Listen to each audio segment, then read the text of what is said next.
Welcome to another episode of Experts Eating Cake. I'm your host, Michelle Thomas, and I'm going to be chatting to another amazing expert. And we're going to eat some cake and we're going to have a big old chinwag.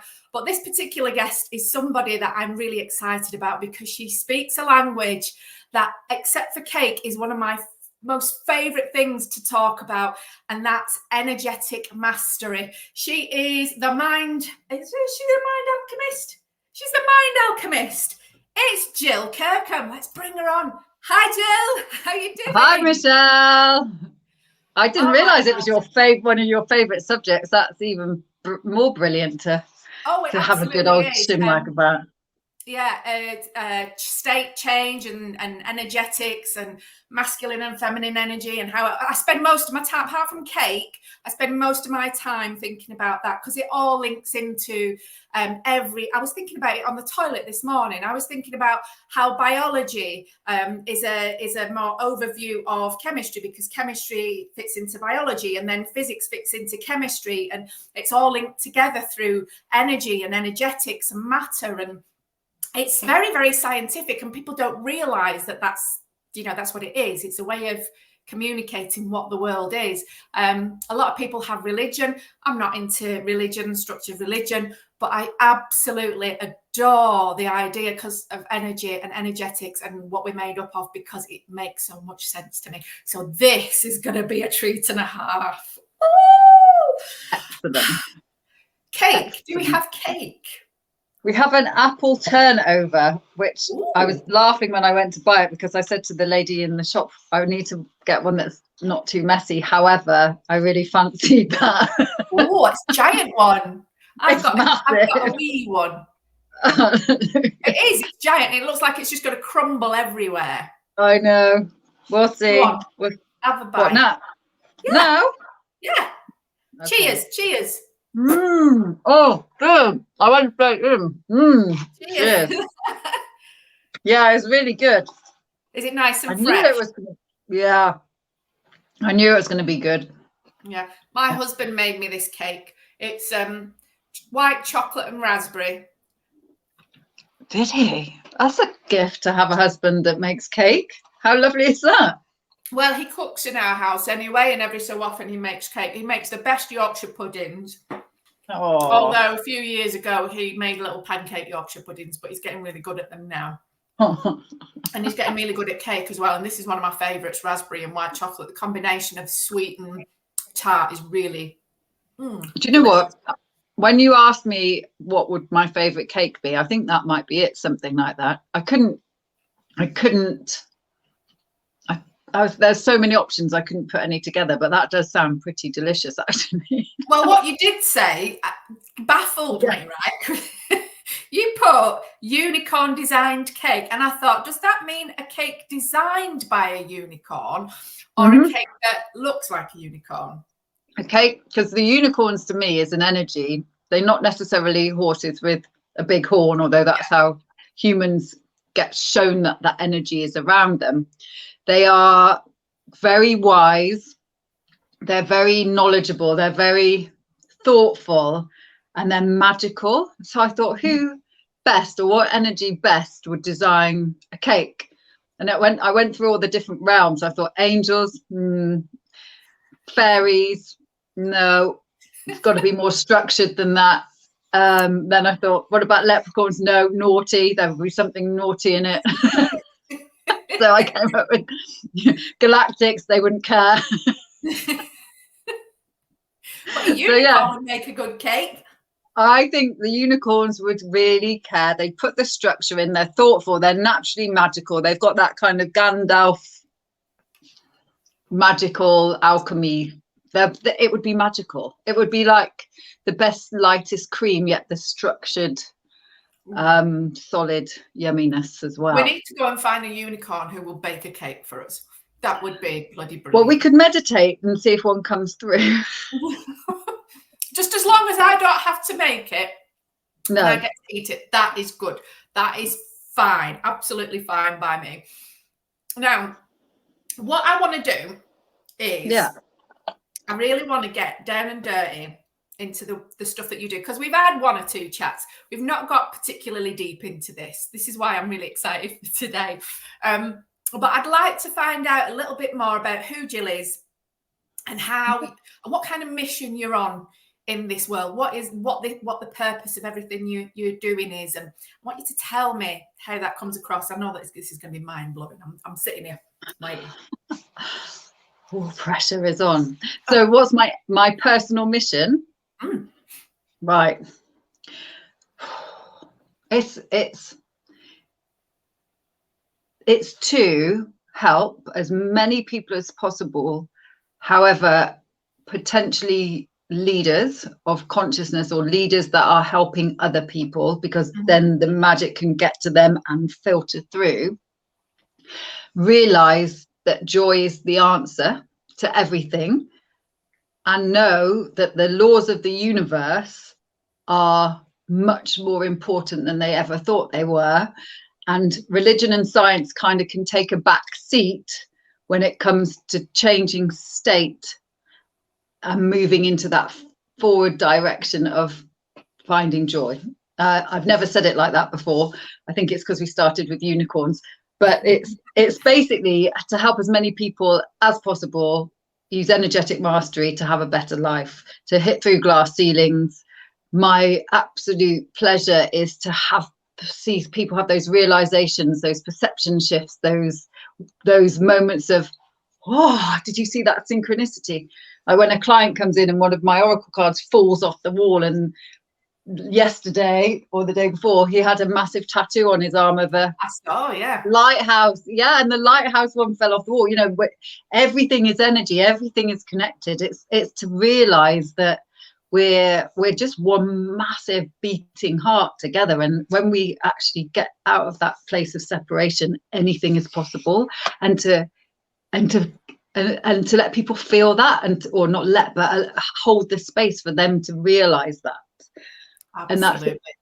And and it has a ripple effect as well, because I think very much like the way that I think is if you help support and hold space for the people that are already doing it, then it means that they go off and do it, and that has a ripple effect. And obviously the people that they do it with then go and do it. And that's, I say, lift the mood of the planet. That's exactly how you end up lifting the mood of the planet.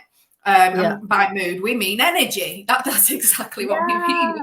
We're raising the vibrational energy of the planet. In my language, in my words, it's about a mood. In your language, it's about energy alchemy and energetic mastery. And I think one of the most hopeful and life-giving realizations is that it's absolutely possible for every single human being on this planet to raise their vibrational energy so that they feel the kind of feelings that we were meant to feel as human beings on this earth, which, like you said, joy is one of them, but there's so many more, and we don't have to stay in the ones that we feel we get stuck in. And I think, and that to me, that's such a hopeful and such an eye-opening way of looking at things, that we get to feel into that if we are aware enough and open enough to actually understand what's going on, then it's not difficult for us to move in to what is naturally ours. Yeah, there's so much conditioning to suggest things are wrong and things are flawed, and that we should judge and we should criticize and we should do better, be better. And all of that really is very old thinking, really old, and it trips us up over and over again. I do laugh about the millennials because they're kind of coming up being a lot less bothered about those things, but they're also a lot less bothered about working things like that as well. So there's a kind of bit where we, us older generation X types, are kind of holding the fort and going for it and working with this polarized consciousness and coming into our own. There's this beautiful generation coming up underneath us that don't really buy into all the level of stuff that we have, but equally there's going to be an undertone of different energy that they're going to have to face. Yeah. You know, things are. It's the resistance kind of thing. It's not being able to work with resistance, not being able to, I think, not being able to build resilience when, I call them shit balls, you know, when the shit hits the fan, and shit balls in life kind of happen, and you might call them the synchronicities because things happen for a reason, but, you know, stuff happens, and quite often the reason is that it's there to test us, it's there to create strength in us, whether it be emotional resilience or physical resilience, and until we understand that and actually work with it, we're just literally not going to be able to get anywhere with it. And I think very much, you know, the whole millennial and generational gap on that is down to the way that they were brought up. I mean, technology now makes it easy. It doesn't build resistance in a lot of emotional stuff. And it is sad to see, but it doesn't mean that we can't move on and upwards from that. Absolutely. And for as long as we're alive, as long as Gen Xers are alive, which should be quite long, because we're still feral enough to hold the fort. Exactly. And hopefully that will actually move forward and help people to do that. But you also very specifically work with, a lot of your clients that you work with are entrepreneurs. And you probably feel very much the same way that I do about entrepreneurs, that it's coming to be, they're coming to be the lifeblood of the way that we work right now. And that's probably one of the biggest reasons that you work with them. Is that right?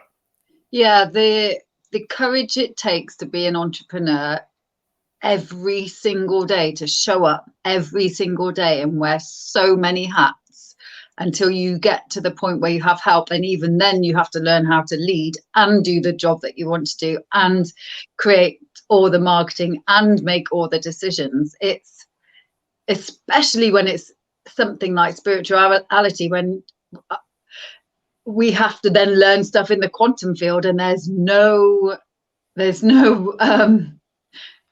books, or there's no like, oh yeah, you did that right. The only person you know, the only way to really know is by doing it through the heart and being in complete trust and faith that the stuff that's coming through is coming through, and learning in every single moment. And when you're really highly sensitive and intuitive, you've also got to handle the planetary energy as well. So I want to help everyone who's highly sensitive, highly intuitive, high functioning, high achievers, any of those people that are really sensitive. They've got to know that these are gifts, not just massive obstacles. And I'm not saying people who aren't like that aren't brilliant entrepreneurs as well, but there's definitely another element of leadership and management required when you've got all of the sensitivities as well. Yeah, there's so many more layers to it than anybody ever realized, and it's all kind of so tell you class yourself as a mind alchemist. Tell us a little bit more about what a mind alchemist is. Tell us. Okay, so alchemy in itself is turning lead into gold. And when in my previous incantation of life, I was in corporate sales, and before that I got a degree in property management and investment, and I was selling houses for a really long time, and it was always about connecting people with their desires. But when I had this whole kind of epiphany, I realized that there was so much more going on, and it's the whole spiritual stuff was about love and light and going to a clairvoyant and getting help and maybe having some Reiki. But underneath it all, to turn your lead into gold is to work with the polarity of consciousness, and other the universal laws. The polarity is all about the dark and the light. There's no right and wrong. It's about finding this beautiful still point in crisis, in like holding tension when you're getting triggered, and accepting when you're being triggered, and learning from it and finding opportunities, and moving from when you feel like you're utter worst, being in that utter, I'm going to say utter twice, of trust that it's all happening through you, for you, to you, with you. And that is turning your emotional lead into gold. That's turning your baggage into massive opportunities. That's getting up every day and going, I did that. I did that. you know, the mind over matter is absolutely right. And when you can alchemize through the mind, and then you can let the mind be mindless for a moment, and you can actually then go into the heart, then you're in the cosmic space of the quantum field, and that's when manifesting through intentional focus can happen. And then you come back into the mind, and then you can practically make things happen. So you're working in synchronicity with all parts of self. Yeah. So that there's you know, there's some brilliant therapists and hypnosis and all these different coaches, marketing coaches, business coaches, and people helping others.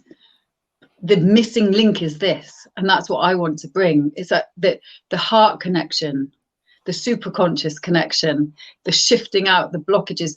A lot of people have entities and energy things in their field that they've come from drinking too much or doing drugs in their youth or whatever. It needs to be got rid of, or relationship hooks where you're like attached, literally overly attached to an ex. It can all be moved on so that the energy field has space in for the new. And part of us might need to have a miracle, or part of us might, our sole purpose might be to receive more love. And until we ask for that help, those things won't be gone, because in our field, we have to be doing the asking in order to be getting the receiving. But you know, it's a massive subject, and it really is. It's not talked about enough. No, it's just we have to be able to work with the emotional, the emotions, the mind, the heart, and the body all the time. So that's Mind Alchemist is enough to get people's attention, and then we go into the rest. Go into all the rest of it, the very big, massive pool of what it means to be a human being on this planet. Yeah, absolutely. Yeah, I mean, there's lots of little pops of things that I like to think about that all relate to this, but none of it kind of like explains all of it. Like when you were talking, I was like thinking it's about how do you get out of being a victim? How do you become a creator as opposed to a victim? How do you anything to do with motivation or moving forward or creating a life, which is basically the whole reason that you're here as a human being in the first place, to create this life in front of you, regardless of what it looks like. It's like, how do you put yourself in a position where it's easy to move through that and be that and create that and accept that and all the rest of it? What kind of, you talk about state change, what kind of state do you have to be? What kind of emotional, physical and mental state do you have to be to match up with that particular thing? So for example, if you I talk quite a lot about being excited, because for me fun and laughter and excitement is a very big motivator, especially when I pair it with clarity. So for me, it's like, how do I practice getting into that state? Because when I'm in that state, I can fucking do anything. Do you know what I mean? So for me, that's my state of being that propels me forward, that stops the resistance, that gives me better flow. And things like creativity. We're all creative beings, but a lot of people think that they're not. And it's like, well, it's not that you're not, it's just that you're not putting yourself in the right kind of physical, emotional and mental state, the right combination of it that will allow you to be that way. And I think the crux of it is finding out what that is. And once you've found out what that is and you do it over and over and over again and you get better and better at it, it's like, if you get to the state where, you know, the world is your oyster, you can come back to that. So you're aware that you're out of that state, you come back into it because you've been practicing how to do it, and then all of a sudden everything shifts for you, and then you come back out of it for whatever reason, you come back into it and everything shifts for you. And for me, that's just like, oh my God, that just means that's just it. That's just it. Yeah. That's just it. And you have to go into those dark, gnarly states in order to appreciate the beautiful, light, bright ones, because the one doesn't exist without the other. And that's why there's a lot of confusion about things when people say, oh, that is evil, that is bad. It's not, none of it is evil and none of it is bad. And if you think about that on a massive level, people will really not, because there feels like there's a lot of evil and bad things going on. There is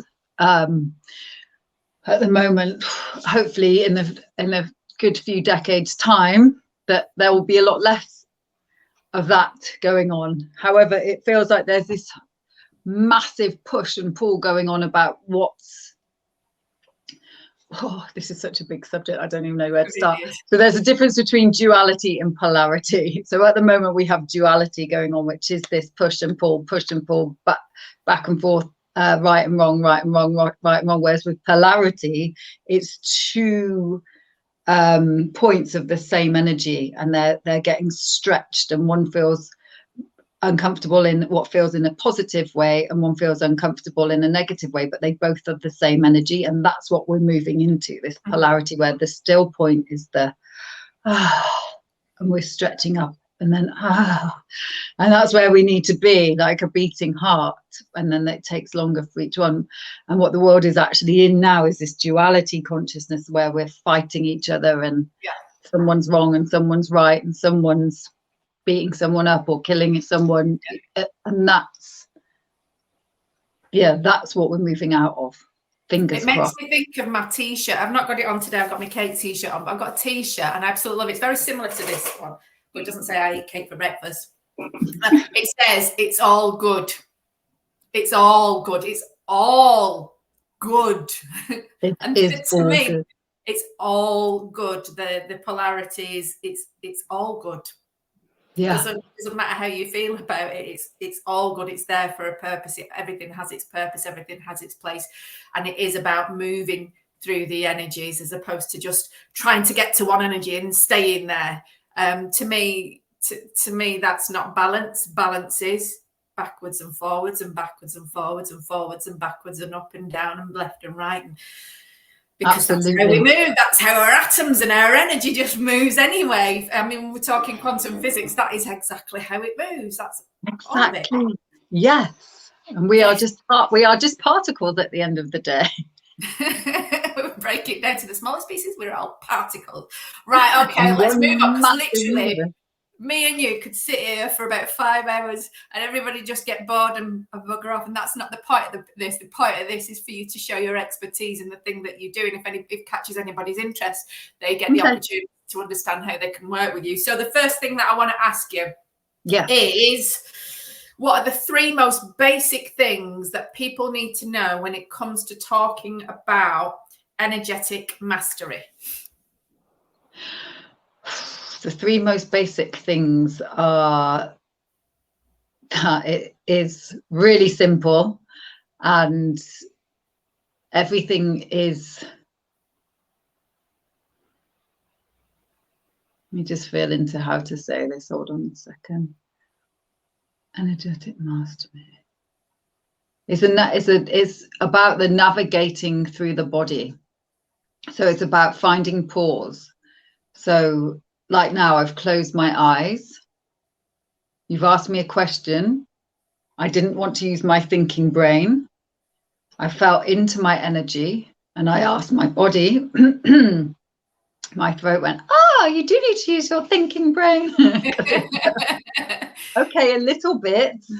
I'm all about precision. My body tells me off if I'm not being precise, like with the throat. So once the feeling in the body, then it goes into the mind and the brain. So energetic mastery is about knowing the body as a communication tool. It's not just carrying our head around. It's about consciously working with the body. What do we consume in a day? What is in our energy field in a day? So, for example, is our house clear or cluttered? Is the energy in our house clear or cluttered?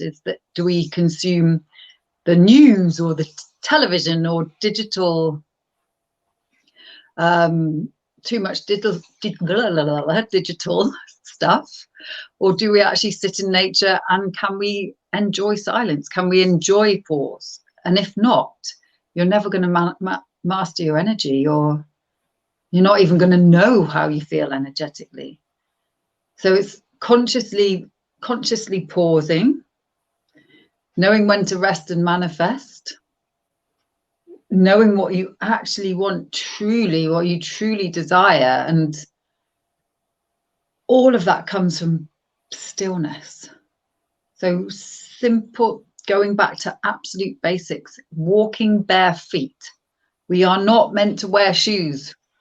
We're not born to wear shoes. We're definitely not meant to wear rubber shoes. The more we can get in touch with the earth, if you imagine, we're like human electric beings. Everything, our thoughts going through us are electric. We want to magnetize the best life we possibly can. We want to bring that into our energy field. If we're not grounded as often as possible, we're not going to be able to get into the feelings, which are the magnetism. So our thoughts ground by sitting on the earth, walking on the earth, lying on the earth at least 20 minutes 3 times a day, if possible, or going for an hour's walk or running. I'm lucky enough to live by the River Severn. It's literally there outside my window. And with a lot of sheep, that's why I've shut the window and getting rather warm. Me and Polly Pumpkin, who's not here at the moment, my spoodle, we walk up there often, and I'm always bare feet, and I don't care if I get splinters and spikes in my feet, because it's so important to be able to be connected with the earth. Sit by a tree, lean on a tree. I cannot express how much importance it is to be in nature. If you really want to be in your energy, it really is massive. It brings you back to the here and now.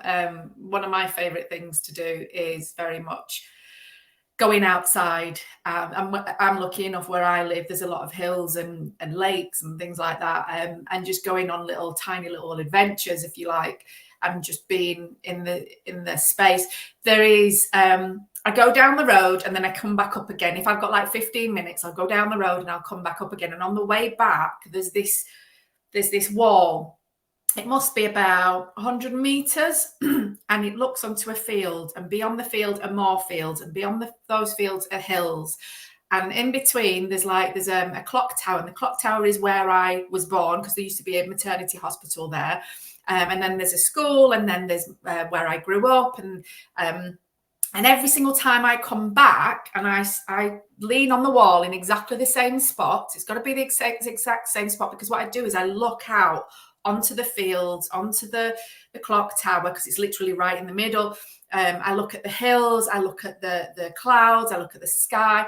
Every single time I do that, the energy, the view, the everything is different. So some days I will go and I'll see like little rainbow lights on the edges of the hills. And sometimes I'll see everything really vivid and green, and sometimes everything will be hazy. Sometimes I won't see very much in the background. Sometimes it's really clear. I can see like the motorway bridge, which is a couple of miles away.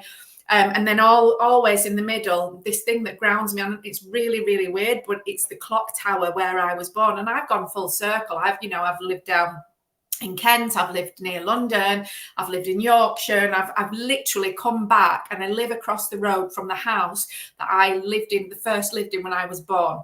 So to me, it's coming back home, grounding myself, and it's that little moment that I take just for a minute of, getting in with my surroundings. To me, feels very magical. And one time, and it's only ever happened once, and I've never done it again, but it'll forever be etched in my mind.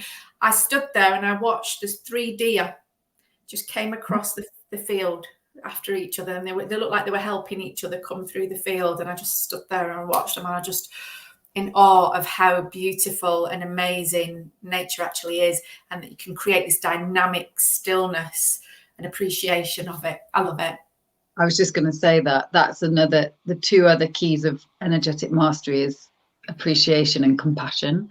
Mm-hmm. And it's one of the toughest things to do when you're an entrepreneur, because you want to keep going, and you're overlooking often the beauty in things. And actually, it's so important, because you cannot get into that flow when you're rigid and stuck, and you're kind of in a 3D headspace of do, or your ego is going, what if it all goes wrong? What if it doesn't work? Yeah. Oh, stop. No. So yeah, it's like, I fully appreciate that. Yeah. Even the rubbish stuff. You got to appreciate the rubbish stuff as well. Yeah. What we think is rubbish is not actually rubbish. And in fact, what I have noticed, now that I'm so in tune, any karma gets me within about 10 minutes. And even when I'm experiencing the best times of my life, I will get some polarized experience.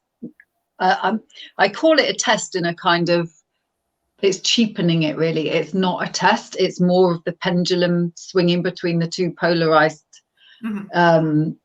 opposites. And it's like, actually, that's not affecting me like it used to. However, it's still bringing both together.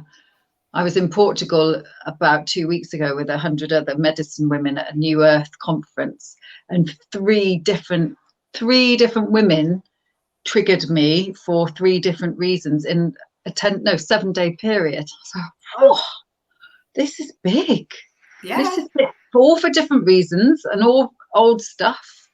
And I learned very quickly from each one. But, I was like, universe, can I just have a really lovely time just for it? And it's going, no. Because it's learning to do, Jill.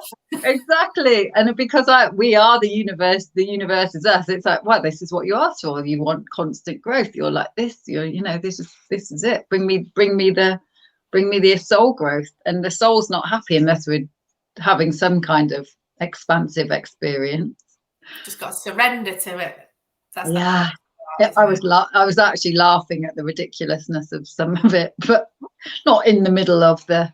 No, later on, hindsight is a gift, isn't it? Yeah, and we're always learning. Or no matter how much we can say, "Oh, I'm a master of this and master of that," everything always comes at the level that we're at for another little. I see you. I see you. I see me. I handled that really well. I didn't handle that quite so well, and accepting it no matter what. Mm-hmm. Mistakes are the best thing for growth. Absolutely. We were just talking about that, weren't we, about resistance before? Yeah. Okay, so we're talking about the basic stuff. Let's move on to the misconceptions, because when we talk about energetics, when we talk about masculine, feminine, law of attraction, manifestation, all the usual buzzwords that we get in this day and age when people are trying to learn about these things and enlighten themselves a little bit and feel into it, there are some common misconceptions. There are some myths and misconceptions. What are some of the ones that you've come across? And I want you to be able to put them straight here and now, today, what is actually the case. Misconceptions.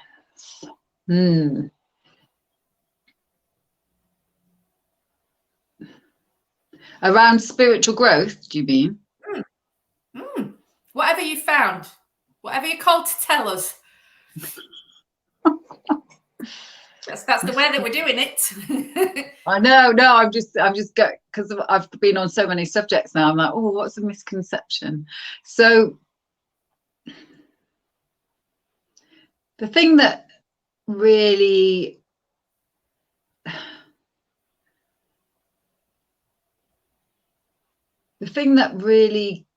is important is intuition. I know I touched on it earlier, which was about connecting with the heart. And actually, what I've seen in quite a lot of clients, especially when they're high achieving or highly intelligent, they read a lot. And they read and they read and they read and they listen and they listen and they listen and they do. I've done 17 podcasts while I've been running on the treadmill, or I've walked 24 miles and I've listened to 3 books. Then I went to bed and read another book. And they'll still sit with me and not be able to go into their emotions. And they'll still sit with me and they won't be able to connect with their intuition. So the big misconception for me, and this might be biased because I do have a much more intuitive ability than a reading ability, is that reading books can actually do more harm than good. Because what they are doing is stopping us feeling inside and stopping us going into our innate inner wisdom. We have 144 aspects of self And because of all the noise around us, and I mean digital and other humans, we barely know about this one. And the other one, the other one links into this. So the other misconception is that the human experience is about knowing who we truly are. There's no possible way we can know who we truly are ever, because the whole human experience is set up to kind of explore, because it's a never-ending perpetual cycle. And the point of being a human is to have these brilliant perception shifts, which is what State Change Alchemy is about, which we'll talk about in a minute. It's like, I perceive that differently. I realize that. I'm in peace. I'm in sense of prosperity. I feel like I belong. It's nothing to do with who you truly are, or how many books you can read, or how many degrees you've got. No offense to anyone who's got a load of letters after the name. It's just not my thing. I mean, it's brilliant for achieving, but I've got a degree. Yeah. I've got a degree in something that I barely use. Yes, I never use mine. However, it was good at the time, and it did teach me how to be consistent. And even when I was diagnosed with ADHD, I still finished it, even though it was driving me up the wall, listening to things that I really wasn't that interested in. So yeah, it meant that I was committed, and I probably hadn't committed to things that diligently before, because I was like, I'm going to do this anyway. So yeah, so misconceptions are that books are going to help you, and I can't remember the first one I said now. What was it? Oh, do you know, you put about ADHD, you touched on ADHD, ADHD is a flaw. So yeah, so I'm interested in this because I've got my own views on this, but go on. So I think any neurodiversity across the board is a gift. Society has made them feel like flaws because they don't fit into the education system. On a much higher vibrational level, kids are getting medicated, but they're actually what I call starseeds coming in, and they are so highly sensitive and intuitive. They'll be more intelligent than AI, and medication slows them down because people don't know how to cope with that. And you might want to call that a conspiracy theory, but I think it's a fear-based. How do we cope with these kids that are so aware, so telepathic, so psychic, so creative, that they're out of the box thinking, and they're getting medicated because they're just out of control, because what we know at the moment it's a bit like they're AI. They're something new. Yeah. But the Gabor Mate is one of my favorite I want to say influencers, but he's not. He's an expert in ADHD, and he talks about trauma being the cause of the symptoms of ADHD. It's also conditioning. It's also it's belief. It's all of the nuances of how we've reacted, or how we've been reacted to because we are different, or how we've been had to fit or manage, and we haven't been taught how to navigate our energy. And so we've had to fit into small boxes, and we've had to realize and feel other people's thoughts and feelings and energy, and go, is that mine? Is that theirs? Is that what do I do with that? That's boring. I've just said something that I've really offended someone because it was my truth, and I didn't know how to not say that, and I'm feeling really uncomfortable, so I'm going to talk even more, and I'm now really hyper focused, and the light's hurting my eyes, and I don't know what to do with myself, so I'm just going to keep going. And and all of these things come out, and I want to create something magical, and I've done 15,000 things in the last hour in my mind, and all of these things. It's just about finding peace. If that is the way that you are, that is the way that you are. It's not.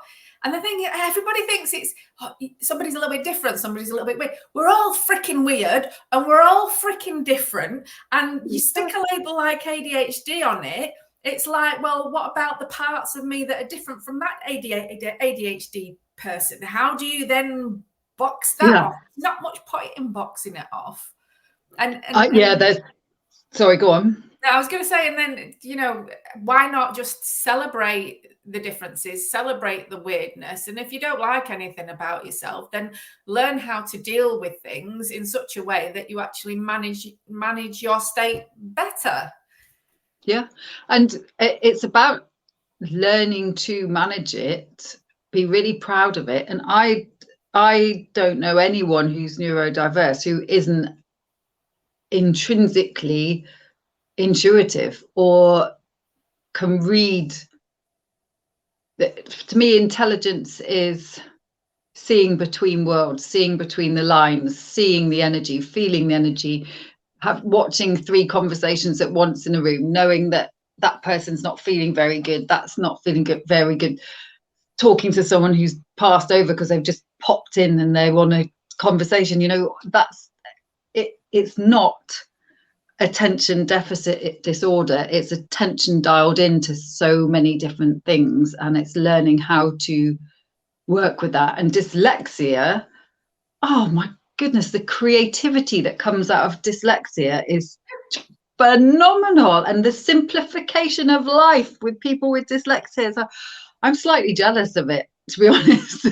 Because everyone I know who's dyslexic, making everything complicated, to make everything simple because that's what they need, so they make everything simple. But how much better is life when things are simpler? And they just create and create and create, as long as they're feeling safe to do that, as long as they're not feeling judged, as long as they're being, you know, they know how to receive help, as long as their childhood conditioning and parents and everyone accepted them, or they've had to learn to accept themselves, because that's part of the human journey and the human experience. And it just makes me want to go around cuddling everybody, honestly. Yeah, I know not everybody appreciates a cuddle, but I do give epic ones. So. Oh. Well, this is the thing. I always think, approach everything from a place of love rather than a place of fear. It'll get so much further. And it's something that I have to remind myself every single day. Every time I come across something that's fear-based, you can feel it in your body. You know, when you get frustrated or angry or whatever that vibration is, quite often it comes from a place of fear. If you can feel into it and come from a place of love, the way that you behave then completely changes, because the way that you feel changes. It might be the exact same situation, and this is how I always think that we should deal with shitballs. Shitballs are there for a reason. Shitballs are there to keep us strong and to keep us aware and to keep us on top of things and to keep us growing. But ultimately, if we approach it from a place of fear, we're shrinking ourselves, and that's not what we're supposed to be doing. We're supposed to be expanding. Absolutely. I don't know. Anyway, oh my God. Everything, if we make a fear-based decision, we're often bringing the past into the future. If we can make a love-based decision, we can bring in our future through a place of love. Mm-hmm. Yeah, and that's so much nicer than everything else. So much. It is. I like it. I like it. So you've already mentioned, I was going to ask you about the golden nugget, but you've already mentioned the golden nugget about walking everywhere in bare feet. So that's going to be your golden nugget, is it, Gill, or do you want to change that? The bare feet. Golden nugget. I think that's a pretty good golden nugget. Anything that's going to bring. I just got a really naughty thought about. So when you said what's the golden nugget, my body went, talk about sexual manifesting. Sexual energy manifesting is a pretty good golden nugget, because, you know, there's I've written a blog probably 2 years ago now, and it was this 2 missing love languages. You know, the love language quiz where there's words of affirmation, physical touch, quality time, acts of service, buying gifts. To me, the 2 most important ones is listening, because it's more important than words, and energy when it comes to being in a relationship. And the big broad perspective around the Tantra teachings and lifestyle are fabulous, and that means that you can have energetic connections that are orgasmic in many ways, even when you're not in the same country as someone else. And from a sexual perspective, you can also use energy of orgasms to manifest. So I can't say I've ever tried it myself. Well, if I run my cosmic relationship course live again, we actually do it with our cameras off. We give it a go, but only after the group's very connected with each other. There is a recorded version of that in the cosmic relationship course on my website at the moment. But we can use our energetic field and the energy of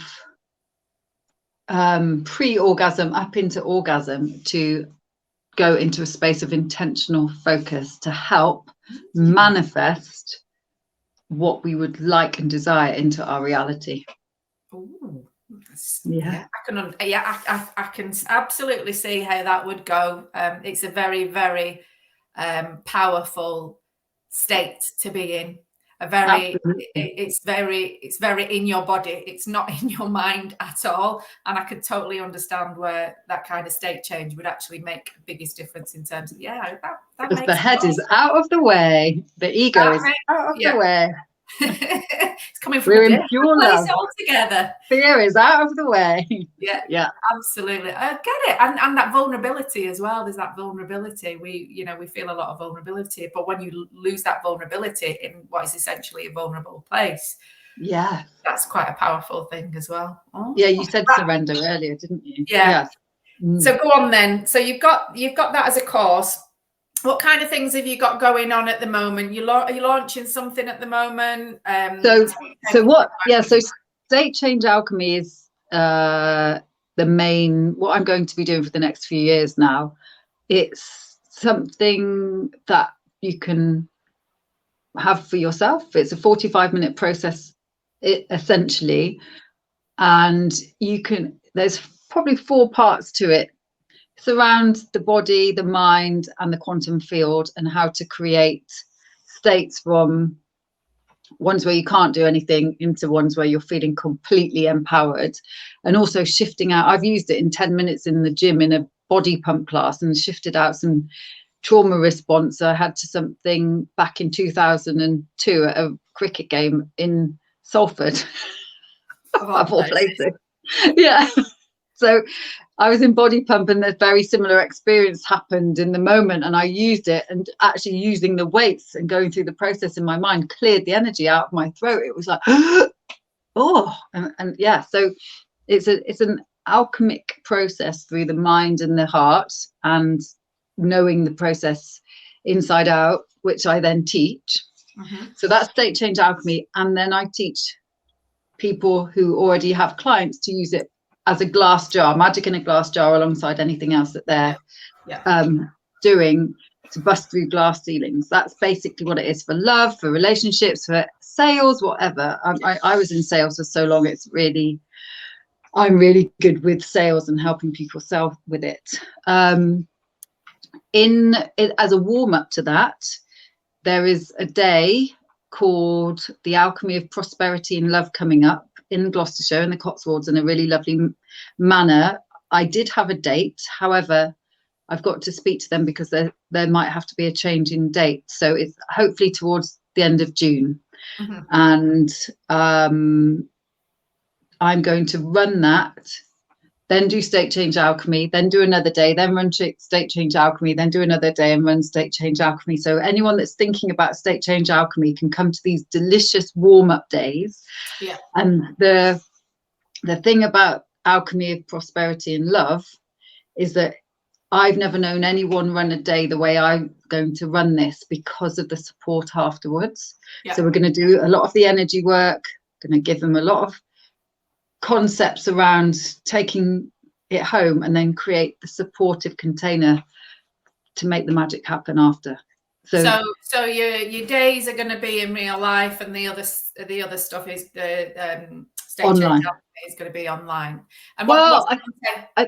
I think State Change Alchemy initially will be online. Maybe a day a month for 3 months, and then the rest online, something like that. Mm-hmm. Because I know that everyone loves to be in tribes now. I've got a massive love for people and keeping friends with clients. I know there's always these boundaries with friends and clients. However, I've got so many friends that have been clients and still come for sessions, one-off ones after we've been together.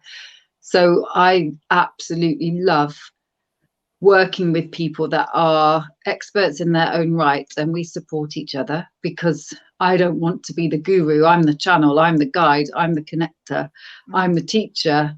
I am not the be all and end all. And I love it when people bring their support and love. There's so many different things that people can learn from each other, and just be in love and hold each other and hold space for each other. And when we can only have conscious conversations when we're in a room full of conscious people, and I like bringing those people together. Yeah, they're drawn to you. Yeah. Drawn to you, and you end up bringing them all together. All the details that anybody would need, if anybody is piqued anybody's interest, they want to find out more, all the links and everything will be in the description below. It'll be right at the top. There's some more information about Gill in there as well. Okay, so I always ask the question at the very end, something unusual about yourself. I wrote 2 down, didn't I? I remember now.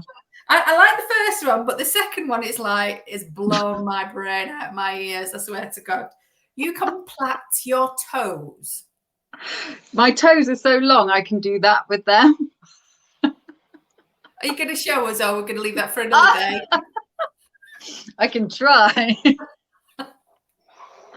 Okay. You wrote it. I know, but I didn't think you were going to make me show.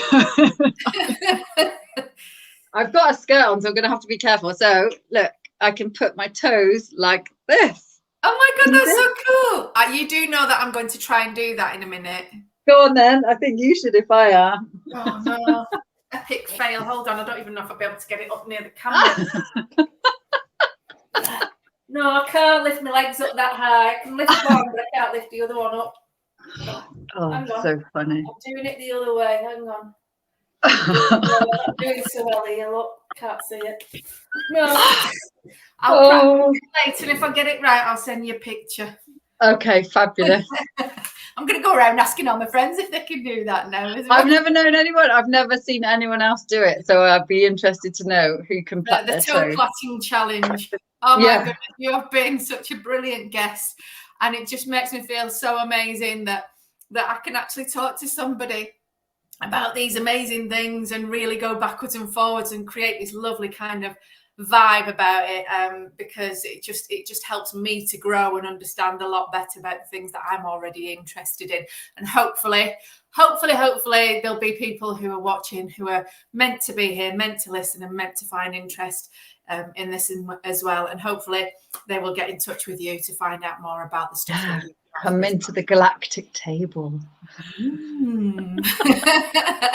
Sounds amazing. Thank you so much, Gill. I'll speak to you later on. Thank you, Michelle. It's been a pleasure. You've been absolutely awesome to connect with. Oh my gosh, what a wonderful woman. She just makes me feel all gooey and lovely inside. And get this, plaiting your toes, I've never seen anything like it in my life, and I am definitely going to be trying that out. That is pretty much from us today, but I just wanted to say that I'm going to be having an event on the 1st of November. It's the Dream Builders and World Changers event. If you haven't yet found out about it or got your ticket, please use the link below. It's going to be such an epic event in such a beautiful place, and hopefully I will see you there.